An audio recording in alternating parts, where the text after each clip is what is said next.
Okay, well, happy snow day. Let's see. I'm a one-man band here today, and so this is sort of reminiscent of the coronavirus days when we were shut down. So, at any rate, but here we go. I'm also testing out, like you're looking at the iPhone here, and I'm just trying to see how that. This is my other camera, and so I'll be looking at these two things as we go too. So if you get any issues, you can comment if you're watching this live, and I should see it. So here's the thing. I kind of copied Bill O'Reilly had a thing a few years ago where he was like, I couldn't get through it, so he just wanted to do it live. So, that's my story with this show for March was like, you know what, just do it live because I don't have a whole lot of detail to drill into, but I do have some things that I want to talk to everybody about. So, any rate, here's the short update, and we can go to the other camera now. The deal is, okay, interest rates are high. Yeah, how's that impacting our market? Well, it depends. We already had that video that I did last month. The thing is, a lot of people still they're outgrowing their place or they've got to move. And so, the market is good if you're selling or buying, and we'll get into that in a moment. But that's kind of the short version with that. But here's the receipts that I want to bring with that. So give me a moment, and let's go to I'm going to get to my famous Excel graphs here in a second. But the first thing we're looking at here, this is just sort of tracking the average prices for 22, 23, 24. And you can see the average prices are going up. They're not up as much as they were last year when there was a frenzy, nor the year before when it was like low interest rate frenzy and it was going crazy. But the good news is they are going up. And they're not going down, which is what everybody was worried about with the interest rates doing their thing. The number of units being sold, again, they're not as crazy as they were in 21 and 22, but they are ahead of last year, so that's good. Again, March numbers aren't in yet, so we can't go there. Hey, this is working pretty good. Now, here's my famous graph. Here's the big difference between this spring and last year. And if you see, we're here. And so the green area here is active listings, and this little tealish thing here is the number of properties that are going under contract. So if you look back last year, you'll see that crossed over, and we had more properties going under contract than were on the market. Then the interest rates came up, then the inventory swelled up, and then normally we would see this crossover here in the spring, but we're not seeing it this year. Now that it may be delayed, we'll just have to see. This is sort of this graph tracks the new listings that come on versus the listings that are going under contract. And again, you can see if you look back to last year, we had more properties going under contract than were coming on the market. This year, we had more properties going under contract than active listings that were just coming on, but it's starting to cross over here and trend up. So we will have to see what is happening. And if you guys want any of these slides, just ping me, and I can drop you a PDF or screenshot or something. And so that's kind of the skinny there.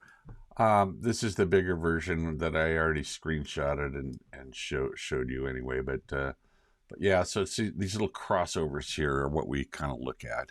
And again, this is the pending sales, and the light green is the new listings coming on. So it's not the full picture, but it sure gives us. It's kind of like seeing the white lines when you're driving. You kind of don't know how fast you're going. This is just one of those things that we're looking at. I think I still have my overpricing thing. One thing that is working pretty good or one thing that's getting better, let's see if I can get here, is that the number of, I got to go back to the Excel thing, the number of properties that are seeing price declines, and you'll see it was this yellow one here. Lots of properties were having to drop their prices. It was over 1 to 1. And then now, so the pricing has been getting better, but as a general rule, and it doesn't really matter what kind of market you're in, pricing your property right it makes all the difference in the world. And of course, this is going here. And so if you overprice your property, you're going to lose that which you overprice. So it's that simple. But price it right, show it well. The big takeaway for everybody here, let's get back to this camera, is that if you're buying or sell, if you're buying, you've got a little more options. If you're selling, you're kind of in that scenario where you be sure that you got a professional, be sure you're getting priced right.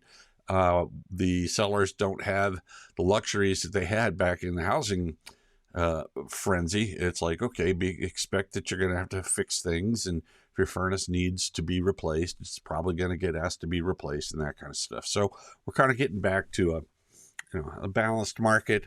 It's still crazy. I mean, things are, and if they're in good shape and they're updated and things like that, they're still moving pretty fast. So that's the scoop there.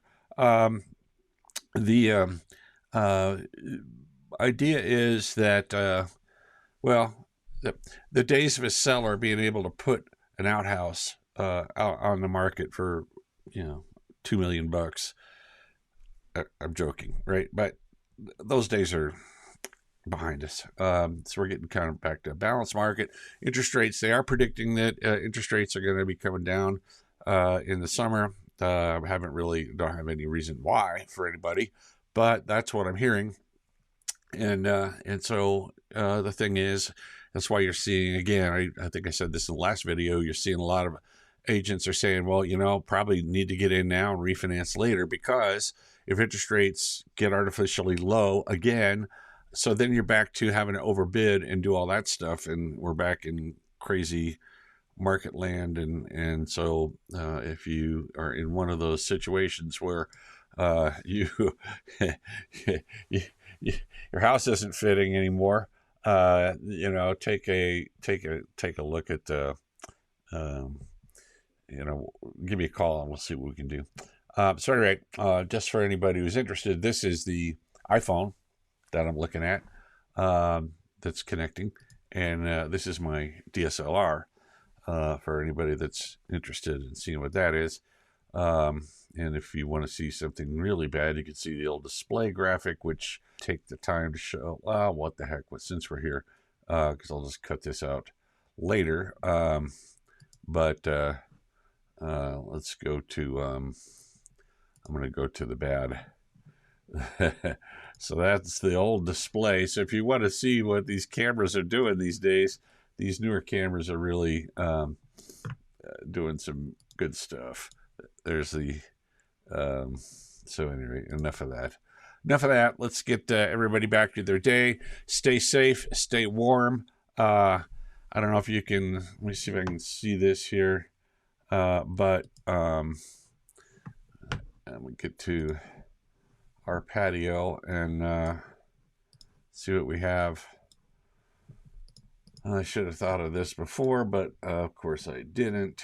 And let's see if I can just pull it into the show real quick. Well, anyway, it's a mess out there, and so stay safe. See if anybody wants to comment here, and I guess not. So that's that. At any rate, thanks again, everybody, for checking in with the March live version of the Real Deal with Tony. And look forward to catching you guys. I might just do this live again next month, and we'll have to see how it goes. So thanks again for tuning in, and we will catch you all soon. And, oh, by the way, I'm never too busy for your referrals. Thanks again.